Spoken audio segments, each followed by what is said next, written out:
અમારી પ્રવૃત્તિનું નામ છે પેપર બ્રિજ.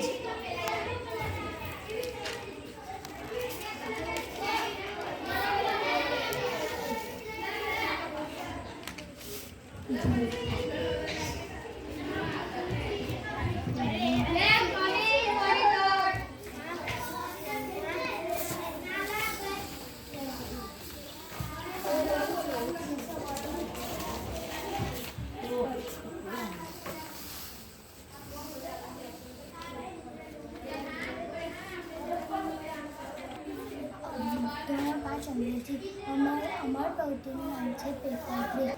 જે આપણને શુદ્ધ બ્રિજ હોય તે આપણને શીખવા મળે છે. આવો બ્રિજ હોય તે એનો વજન સંભાળી લે છે. અમે પેપર ઉપર રેતી નાખે ને તો પેપર બેસી જાય ને આવું કરે ને પછી રેતી નાખે